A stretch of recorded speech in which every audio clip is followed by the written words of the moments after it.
We न्यूज़.पी के कोयटा से मैं हूं गालिब निहाद।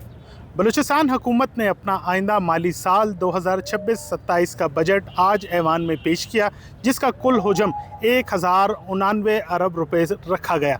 बजट में तालीम, सेहत और अमन व अमान को तरजीह बनाया गया। यहाँ सवाल ये पैदा होता है कि इस बजट में आवाम के लिए क्या ख़ास था। सबसे पहली बात यह कि हुकूमत ने आवाम के लिए इस बजट में किसी किस्म का नया टैक्स नहीं रखा और ये एक किस्म का टैक्स फ्री बजट है।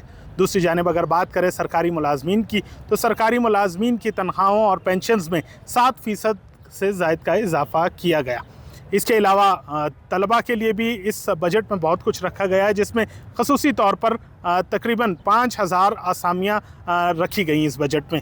इसके अलावा अगर हम बजट की बात करें तो बजट में सूबाई हुकूमत ने ट्यूबवेल सोलराइजेशन के लिए तकरीबन 3.8 अरब रुपए रखे।